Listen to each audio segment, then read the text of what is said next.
De Ljouter maken websites voor bedrijven en bouwde daarin een soort van achterdoor, een zogenaamd script. Daardoor kon hij achter inloggegevens komen van de slachtoffers. Die broekte hij om bijgelijks de identiteit van een Facebook-vriend oor te nemen of om gwot te bestellen bij webwinkels. Vaak hebben slachtoffers net toch dat ze oplichten en bestellen worden. Ja, wat hij stelselmatig deed is die identiteit overnemen. Hij las soms ook e-mails en wist dan de persoonlijke achtergrond, paste zijn taal aan en deed zich dan voor als de zogenaamde vriendin van iemand anders waar hij geld van probeerde af te troggelen. Dat kwam ook de 42-jarige Ria Harder van de Lemmer. Ze zit al jaren met een soort willen op Facebook, ont die bewuste dij. Ik zie het jongens op Facebook en ik kreeg een berichtje van een vriendin van mij, Henny. Of ik haar wil helpen, want ze hier wat boekt, maar haar pas doet het net. Dus ik heb haar geholpen. En zo ben ik dus oplichten.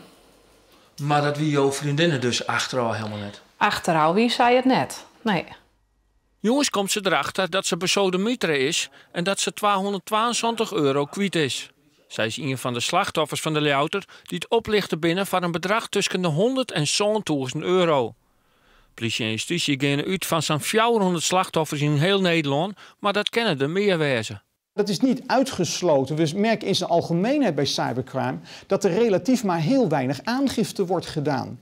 Dus het zou best kunnen zijn, ook gelet op de enorme bestanden die we bij hem hebben aangetroffen met inlogcodes, met wachtwoorden, dat er veel meer mensen nog slachtoffer zijn geworden. De Ljouter verzinnen mij zijn praktijken meer dan €100.000. Dat geld broekte hij om zijn gokverslaving te bekostigen.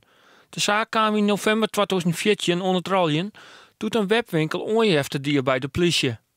Justitie komt nou met een waarschuwing. Voor de oor je regelmatig jouw wachtwoorden en maakt je net een gauw heel toer. Ze waren erin getuind omdat die identiteit echt perfect werd nagespeeld. Maar bij de betaling, daar moet je ook heel goed oppassen. Van, is dat nou wel iets wat ook in het patroon wat je normaal aantreft past? Dus ook dat is een tip. Pas heel goed op voordat je betaalt. Na je weekend moet de vertochte vak komen op een proforma-zitting. Justitie zal de rechter dan vregen om hem langer vast te houden, omdat hij oors weer de fout in gaat.